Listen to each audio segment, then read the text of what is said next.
வந்து பாலியல் வன்கொடுமைக்கு ஆளான நிலையில அந்த மாணவி வந்து பார்த்தா அவருக்கு நியாயம் கிடைக்க வேண்டும் என்ற வகையில் இன்றைக்கு வந்து நம்ம வந்து போராடுகின்ற ஒரு நிலையில் இன்றைக்கு அதை இந்த ஸ்டாலின் மாடல் அரசாங்கம் ஸ்டாலின் பேச்சை கொண்டு காவல்துறை இன்றைக்கு வந்து ஒரு மிகுந்த கெடுபிடியாகி இன்றைக்கு அனைத்து இந்திய அண்ணா திராவிட முன்னேற்ற கழக சகோதரர்களை கைது செய்திருக்கிறது. வழிப்பறி கொள்ளைகள் போன்ற ஏகப்பட்ட கொள்ளைகள், அதே போன்று பாலியல் வன்கொடுமை ஏற்கனவே ஆளாகி அண்ணா யூனிவர்சிட்டியில தான் அவன் வந்து தஞ்சம் அடைந்திருக்க நிலை. அண்ணா யூனிவர்சிட்டி இந்த சிசிடிவி கேமரா வந்து வெளியிடணும்.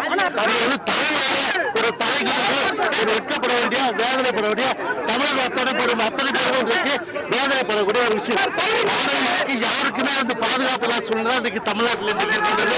சென்னை அண்ணா பல்கலைக்கழக மாணவி பாலியல் வன்கொடுமைக்கு ஆளானதை கண்டித்து சென்னை வள்ளுவர் கோட்டத்தில் போராட்டத்தில் ஈடுபட முயன்ற பாஜகவினர் கைது செய்யப்பட்டனர். பாஜக மூத்த தலைவர் தமிழிசை சவுந்தரராஜன் தலைமையில் வள்ளுவர் கோட்டத்தில் போராட்டம் நடைபெறும் என அறிவிக்கப்பட்ட நிலையில் பாஜகவினரை கைது செய்ய 40க்கும் மேற்பட்ட காவல்துறையினர் குவிக்கப்பட்டிருந்தனர்.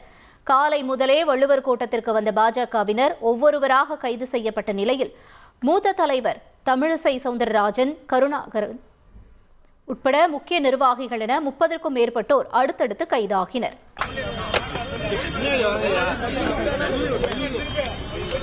எங்கேயுமே எல்லா இடத்துலயும் போலீஸ் இருக்குது, இங்க வர்ற எல்லாருமே தடுக்கிறாங்க. இந்த போலீஸ் அங்க ப்ரொடெக்ஷன் கொடுத்திருந்தா அந்த பொண்ணு பாதிக்கப்பட்டிருக்க மாட்டாங்கல்ல.